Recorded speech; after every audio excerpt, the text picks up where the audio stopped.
Hello everyone, welcome to my channel. भाई बहन के रिश्ते में खलल डालने कौन है ये भद्रा हर बार चली आती है। भद्रा काल क्या है? रक्षाबंधन का त्योहार भाई बहन के अटूट रिश्ते की खुशी मनाने का पर्व है, लेकिन लगभग हर साल इस त्योहार पर भद्रा का साया पड़ता है और इसकी रौनक फीकी पड़ जाती है। पिछली बार भी रक्षाबंधन पर पूरे दिन भद्रा का साया रहा और इस वजह से रात को मनाना पड़ा था ये त्योहार। आइए जानते हैं कौन है ये भद्रा। रक्षाबंधन के त्योहार पर भद्रा लगभग हर साल भाई बहन के रिश्ते में बाधा बनती है। भद्रा की वजह से भाई बहन के रिश्ते की खुशियां मनाने वाले इस त्योहार की अवधि कम हो जाती है। आखिर कौन है ये भद्रा और क्यों मनाते हैं इन्हें अशुभ?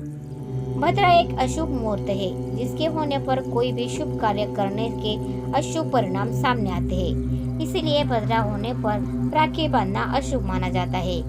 भद्रा के खत्म होने के पश्चात ही राखी बांधनी चाहिए। कौन है ये भद्रा? धार्मिक मान्यताओं और ज्योतिष के अनुसार भद्रा भगवान सूर्य और छाया की पुत्री और शनिदेव की बहन मानी जाती है। अपने भाई शनिदेव की तरह ही भद्रा का स्वभाव भी बहुत कठोर माना जाता है। वह हर शुभ कार्य में बाधा डालती है। ऐसे में उनके पिता सूर्यदेव ने भद्रा पर नियंत्रण पाने के लिए ब्रह्मा जी से मदद मांगी। इसीलिए ब्रह्मा जी ने उन्हें नियंत्रित करने के लिए पंचांग के प्रमुख अंग विशिष्टीकरण में स्थान दिया था। उन्होंने कहा था कि भद्रा लगी होने पर कोई भी शुभ कार्य करना वर्जित माना जाएगा, लेकिन भद्रा के पश्चात उस कार्य को किया जा सकेगा।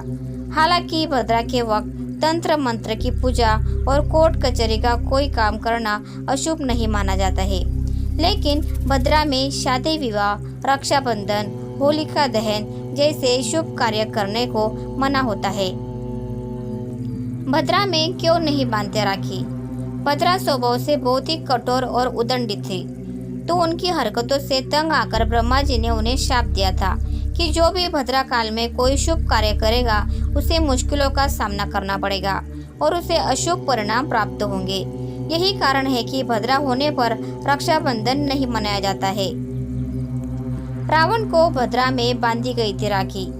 ऐसा माना जाता है कि रावण के समूचे कुल के नाश के पीछे भद्रा की वजह थी। पौराणिक कथाओं में बताया गया है कि रावण की बहन शूर्पणखा ने भद्रा काल में भाई रावण को राखी बांधी थी, जो कि उसके विनाश का कारण बना। कहते हैं कि इसी के बाद से एक एक करके रावण सहित उसके पूरे कुल का नाश हो गया। वही ये भी माना जाता है कि भद्रा के वक्त भगवान शिव तांडव करते हैं और क्रोध की अवस्था में होते हैं। ऐसे वक्त में कोई भी शुभ कार्य करना नहीं चाहिए, वरना उसके परिणाम शुभ नहीं होते। इसीलिए भाई को हर बुरी नज़र से बचाने के लिए और उनकी दीर्घायु के लिए भूलकर भी भद्रा में राखी न बांधे। कैसे जाने कि कब है भद्रा? जब चंद्रमा कर्क, सिंह, कुंभ या मीन राशि में होता है तब भद्रा का वास पृथ्वी पर होता है। चंद्रमा जब मेष, वृष, मिथुन या वृश्चिक में रहता है तब भद्रा का वास सौरकुलक में होता है। जब चंद्रमा कन्या, तुला, धनु या मकर राशि में स्थित होता है तो भद्रा का वास पाताल लोक में होता है। भद्रा जिस लोक में रहती है वही प्रभावी होती है। इसीलिए रक्षाबंधन के वक्त चंद्रमा में कुंभ राशि में होने की वजह से भद्रा रहेगी। इसीलिए भद्रा के खत्म हो जाने पर ही राखी बांधना उचित होगा।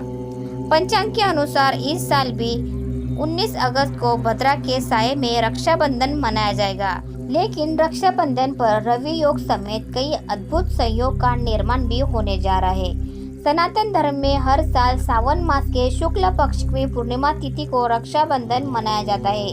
पंचांग के अनुसार इस साल 19 अगस्त को सर्वार्थ सिद्धि योग और रवि योग समेत कई अद्भुत संयोग में रक्षाबंधन मनाया जाएगा। इस दिन पर बहनें अपने भाई की कलाई पर राखी बांधने के शुभ मुहूर्त में तिलक और अक्षत लगाकर मिठाई खिलाकर रक्षा सूत्र बांधती है और उनकी लंबी उम्र की कामना करती है। वही भाई अपने बहन की रक्षा करने का वचन लेते हैं और बहन को उपहार देते हैं। इस साल सावन महीने की पूर्णिमा तिथि का आरंभ प्रातःकाल 3:44 पर होगा और देर रात 11:55 पर समाप्त होगा। इसीलिए उदय तिथि के अनुसार इस साल 19 अगस्त को रक्षाबंधन मनाया जाएगा। इस साल भद्रा काल में रक्षाबंधन की शुरुआत होगी। सुबह 5:53 पर भद्राकाल शुरू होगा और दोपहर 1:32 पर समाप्त होगा। रक्षाबंधन पर सर्वार्थ सिद्धि योग, रवि योग और धनिष्ठा नक्षत्र समेत कई शुभ संयोग का निर्माण होगा। इस दिन सुबह 5:53 से लेकर 8:10 तक सर्वार्थ सिद्धि योग और रवि योग का निर्माण होगा। राखी बांधने का उत्तम मुहूर्त रक्षाबंधन के दिन दोपहर 1:32 से लेकर 4:20 तक राखी बांधने का शुभ मुहूर्त रहेगा। इसके अलावा प्रदोष काल में शाम 6:56 से लेकर 9:08 तक भी राखी बांध सकते हैं। तो दोस्तों, आपको ये जानकारी कैसी लगी प्लीज़ कमेंट करके ज़रूर बताएं। और वीडियो पसंद आया हो तो प्लीज़ वीडियो को लाइक करें, शेयर करें और चैनल को सब्सक्राइब करना ना भूलें। धन्यवाद। Thanks for watching.